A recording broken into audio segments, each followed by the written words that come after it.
Well, here I am, Dave Williams, once again with another episode of the Livestream Connection. Missed you all, and thank you very much for the many, many comments that you've sent my way. So many questions, in fact, that I've really had some difficulty trying to decide what it is that I really should be talking to you about. And I guess the real issue this week that seems to be on the top of everyone's mind is, what should I say if I'm going to do a live stream? And it doesn't really matter whether it's a live stream on Facebook or on Twitter or on Snapchat or on YouTube. There's just so many places now that everyone is focusing in on. And people are saying, I like the concept, but I'm really not sure what the heck I should talk about. In fact, I don't even have an audience. I was reading over the weekend people saying, love it all, but I don't have anyone who would pay any attention to what I'm saying on camera. And it struck me as, well, maybe that's where we have to begin. So let's take a look at some of the slides I've put together this week and see if it helps us understand a little more of what it is that you might want to begin the thought process around when you're considering let's go live with a video broadcast. I think in my experience, and those of you that have been following me know I've been doing this since way back in 2002, before social media came in and made this concept of live broadcasting so important to everyone.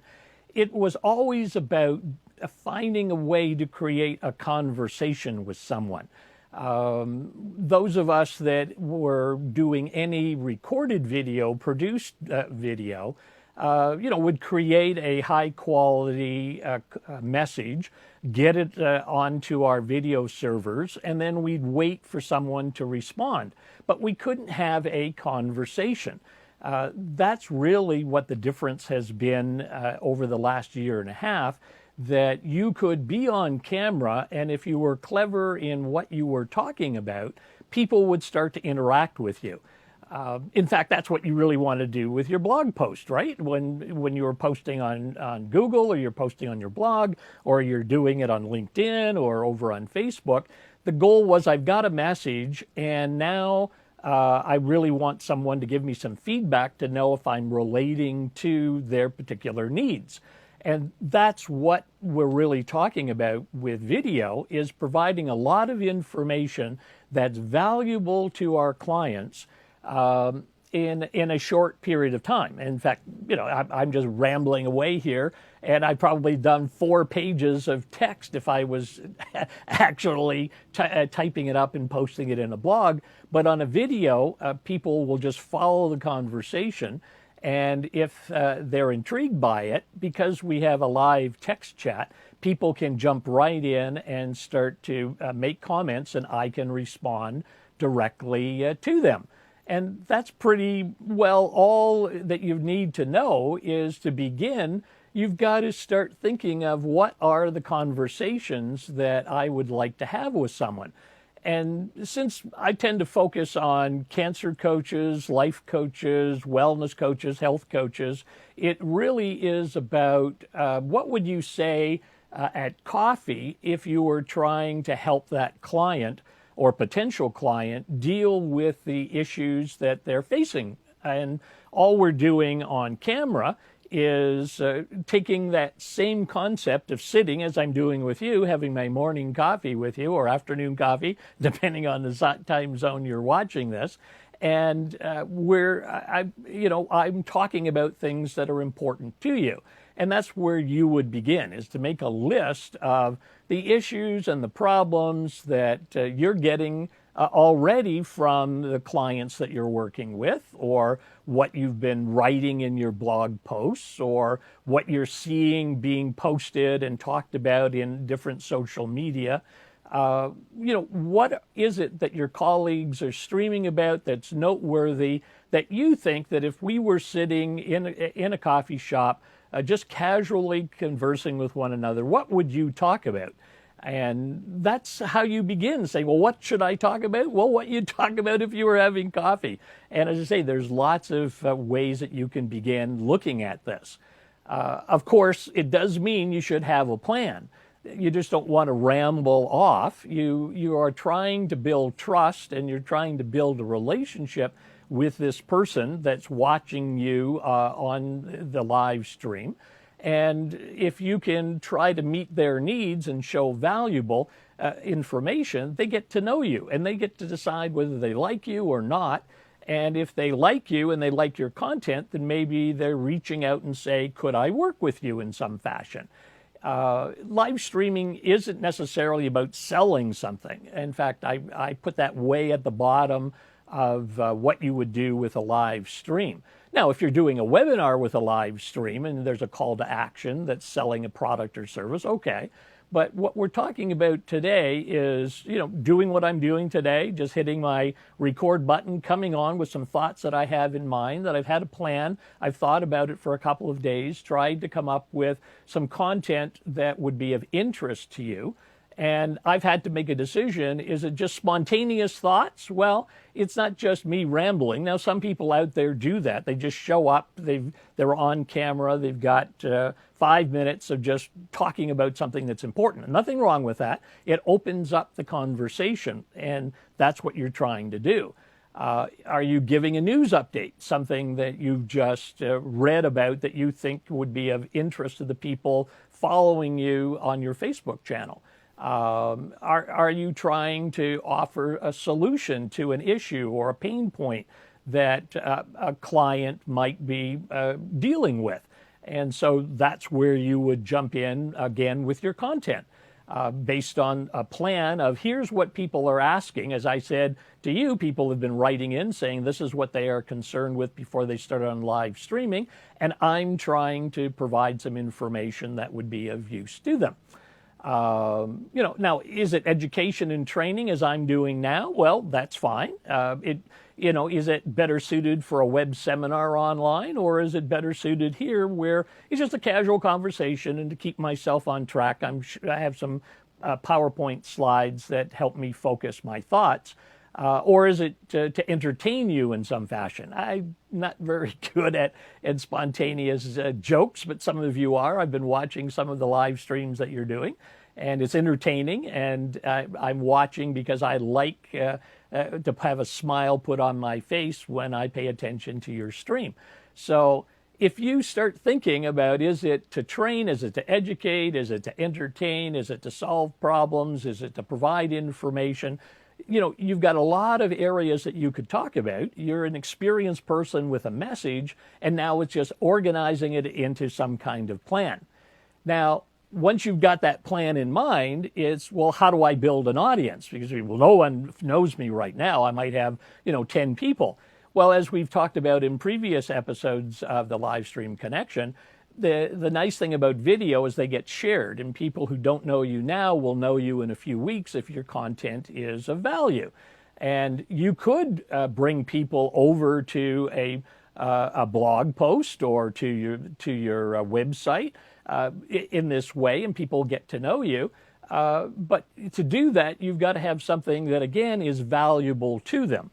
And that's why I say if you have a list of tips that you've been getting during the week. I mean, I do that. All the things that my friends are posting, I'm marking down and saying, wow, those are good tips and ideas. Maybe I should come online and talk about it. That's what I'm doing in live streaming. Well, in your health coaching or wellness coaching or cancer coaching, that may be the tips and ideas that you're figuring out are important and you want to share them.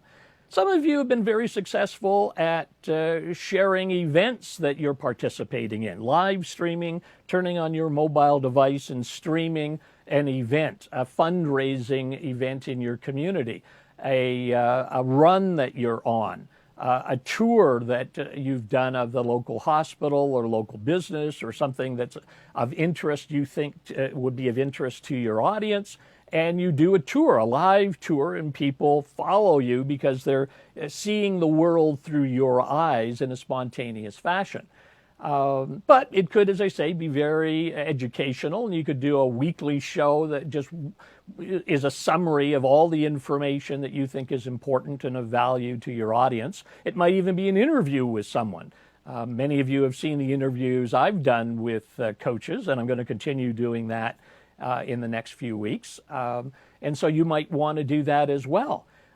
I know some of you are going to network meetings, some of you going to conferences, and you can stream that event and bring me into something that I'm missing because I didn't fly to your city or fly to the conference venue, and you're there so you can engage with me.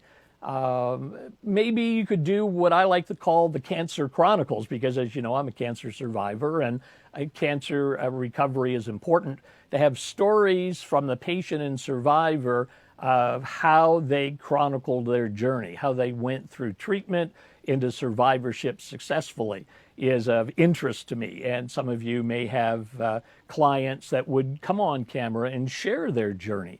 That would be of interest. So your audience is going to be built out of these various pieces of information that they find of value. And it doesn't have to be 30 minutes of content. It can be 10 minutes of content.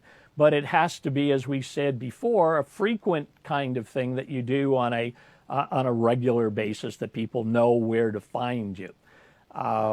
So how do you begin? Well, as I say, you want to balance between the spontaneous lifestyle information and knowledge and content, a blending of those things that will allow the audience to get to know you. That's what it's about. They need to feel comfortable with you. They need to like your style and the way you talk and the way you think so that they can work with you or to buy your product or your service. But it's about them getting comfortable with you, and you might bring events to mind that shows them who you are and what you're interested in. It might be the knowledge that you're gaining that you want to share. Certainly, you have to decide, are you presenting this information on your smartphone? I find the smartphone functional, but it's a very small screen, and I don't like holding it up on a selfie stick, and I don't like people looking up my nostrils, and I still find it awkward, but doing streaming from my desktop, as I'm doing now, works well for me. So you can decide, is it your laptop, is it your desktop, is it the smartphone, maybe it's the tablet. I want to get a nice wide tablet and then use that as my streaming device. But I've got to decide on the technology that I want to use to bring this message that I have that I think is valuable to my audience. And of course, I have to decide where my audience is. And some people are on Twitter, some people are on Facebook, some people are on YouTube. You've got to decide, is that where your audience is? And live streaming connects to Facebook and to Twitter and to YouTube. So wherever your audience is, you can reach them, and you can reach them on all audiences. It doesn't have to be one. You just have to organize it and have a plan to do it. After you get used to being on camera, and this is the thing everyone's saying, get comfortable. Because video is prominent. Facebook a week or so ago said in 5 years, all of the posts on Facebook are going to be in video. So it's getting comfortable with that.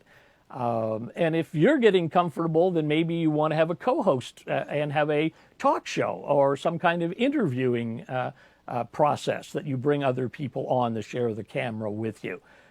Maybe you want to bring your audience, the viewers that are there on camera. Those of you that have watched my talk show, has that concept, because I found just broadcasting on my own wasn't enough. I wanted to interact strongly with my audience. And so I needed to figure out, where do I bring on guests? Where do I bring on the viewers onto camera or not? Many of you, as you watch the streams that are being created, are just single individuals getting their message out in a convenient way. But if you know about the technology and you know the direction that you're going, then you can decide what it is that you really want to do. And it really just simply comes back to, creating a conversation. If you're involved with the audience and they're with you, you might have somebody who's leaving some comments. I just came on this morning after the weekend and wanted to get some of my thoughts out. I'm looking over on my comment stream and you're not there now, but you will be there later, and I can respond in the comment track and interact with you and learn from you and decide, what really is important. So, think of what you're going to say that's of value to your clients and create a conversation. And then you really know, what it is that, or you'll know that your live video broadcast is going to be a success. As always, I want to help you be successful. I think this is a tremendous vehicle. And if I can ask you to either leave comments in my Facebook stream or share that stream to your channels that you think people might be interested in my message, or just write me a note at dave@findyournewnormal.com. Definitely turn on notifications on my Facebook channel. The Find Your New Normal page is about to begin this week with some more content, so we're going to have some messages directly related to the needs of cancer patients, survivors, and caregivers. But you may be a wellness coach, a health coach, a nutrition coach, a spiritual coach, a financial coach, and therefore you'll need your own mechanism of getting your information out to the audience that you think you want to build. And they certainly come. I'm looking at how the number of shares and views every time I do a broadcast just start to increase rapidly. In fact, I'm very surprised. I didn't do one last week. I've been busy with lots of different things, and I saw my numbers and page views really drop down. So I know video attracts attention. I know people are finding me. I know people are sharing my words of wisdom. And let me help you share your words of wisdom. So if you have questions, you need some help, just give me a shout, and I'll glad to see what I can do to bring some value to what you're doing. So as I say, thanks very much for watching episode 3. Send in more questions, and I'll see what I can do that'll be of value for the next episode. And we'll just carry on with this little exercise of helping you understand how to generate a connection through your live stream. So again, thanks very much for coming. I really appreciate you being here and spending some time with me. Until we see each other again, bye for now.